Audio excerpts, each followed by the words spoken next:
Hello developers.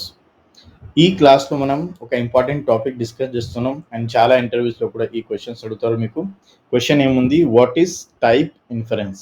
So answer ఏముంది దీనికి, మనం ఎప్పుడైనా టైప్ స్క్రిప్ట్లో ఒక డేటా స్టోర్ చేయాలంటే మనం నార్మల్గా టైప్ మెన్షన్ చేస్తాం. ఓకే, కానీ వితౌట్ మెన్షనింగ్ ద టైప్ కూడా మనం డేటా స్టోర్ చేయొచ్చు.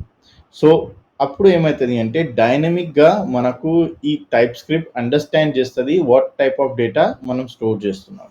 సో ఇక్కడ మనం చూడొచ్చు, నేను ఒక ఫైల్ క్రియేట్ చేస్తున్నాం అండ్ ఈ ఫైల్లో ఒక వేరియబుల్ తీసుకుంటున్నాం అండ్ ఇక్కడ నేను జస్ట్ వేరియబుల్ డిక్లేర్ చేసిన తర్వాత ఈ కోస్టెంట్ 10 స్టోర్ చేసిన తర్వాత ఇక్కడ చూడొచ్చు మీరు, ఇక్కడ మనకు ఏ అని వస్తుంది ఎందుకంటే మనం ఇక్కడ డిక్లేర్ చేసిన తర్వాత స్టోర్ చేస్తున్నాం. అదే నేను లెట్ బి ఈక్వల్స్ టు 10 అని స్టోర్ చేస్తున్నాం అండ్ ఇక్కడ నేను ఎక్కడ తీసుకుంటే కర్సర్ తీసుకుంటే ఇక్కడ ఏమొస్తుంది, మనకు నంబర్ వస్తుంది.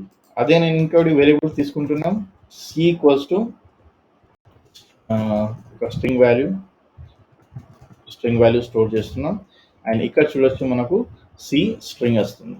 ఓకే, అదే నేను ఇంకొకటి వేరియబుల్ క్రియేట్ చేసుకుంటా అండ్ ఇక్కడ ట్రూ అండ్ ఫాల్స్ ఏదైనా వాల్యూ స్టోర్ చేస్తున్నాం అండ్ ఇక్కడ చూడొచ్చు మీరు, మనకు ఇక్కడ బులియన్ వస్తుంది. ఓకే, సో ఇది మనకు సింపుల్ కాన్సెప్ట్ ఉంది. టైప్ ఇన్ఫరెన్స్ అంటే మనం ఏదైనా వేరియబుల్ డిక్లేర్ చేసిన తర్వాత అక్కడ మనం ఏం చేస్తున్నాం, స్పెసిఫిక్గా మనం టైప్ మెన్షన్ చేస్తలేం. సో ఒకవేళ మనం టైప్ మెన్షన్ చేయకపోతే కూడా టైప్ స్క్రిప్ట్ ఆటోమేటికలీగా అక్కడ టైప్ తీసుకుంటుంది. Okay, that is the topic called type inference. Okay, hope it is clear. ఏదైనా డౌట్ ఉంటే, క్వశ్చన్స్ ఉంటే కమెంట్ చేయండి.